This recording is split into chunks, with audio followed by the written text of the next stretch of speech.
గగన్ భూమికి ఘన స్వాగతం పలకటంతో ఇద్దరు శరత్చంద్ర ఇంట్లో అడుగు పెడతారు. భూమి అయితే గగన్ని చూసి చాలా చాలా మురిసిపోతూ ఉంటుంది. తర్వాత భూమి గగన్ చేతికి చెరొక పూలమాల ఇస్తారు.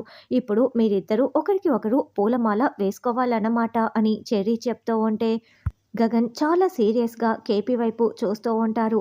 పూలమాలలు వేసుకునేటప్పుడు పెళ్లి కొడుకుని పెళ్లి కూతుర్ని ఎత్తుకోవాలి, అప్పుడే వీళ్ళు ఒకరి మెల్లో ఒకరు పూలమాలలు వేసుకోవాలి అని చెప్పటంతో గగన్ని శరత్చంద్ర కేపీ ఇద్దరూ కలిపి మేము ఎత్తుకుంటాం అని చెప్తూ ఉంటారు.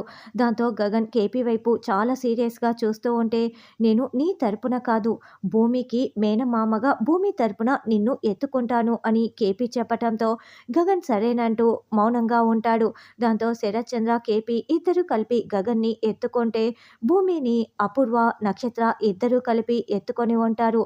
ఇప్పుడు పూలమాలలు వేసుకోండి అని చెర్రీ చెప్పడంతో భూమి ముందుగా గగన్ మెడలో పూలమాల వేస్తుంది. తర్వాత గగన్ వంతు వస్తుంది. అయితే భూమి పూలమాల వేయించుకోకుండా గగన్ని ఆట పట్టిస్తూ రెండుసార్లు గగన్ మిస్ అయిపోతాడు. అయితే మూడోసారి గగన్ భూమి మెడలో పూలమాల వేసేస్తాడు. అలా గగన్ చేత పూలమాల వేయించుకొని భూమి మరింత సంతోషపడుతూ ఉంటే నక్షత్రం మాత్రం కోపంతో రగిలిపోతూ చూస్తూ ఉంటుంది. తర్వాత గగన్ భూమికి మంగళ స్నానాల్ని ఏర్పాటు చేస్తారు. శరత్చంద్ర మేడ మీద నిలబడి ఇదంతా చూస్తూ రగిలిపోతూ ఉంటాడు.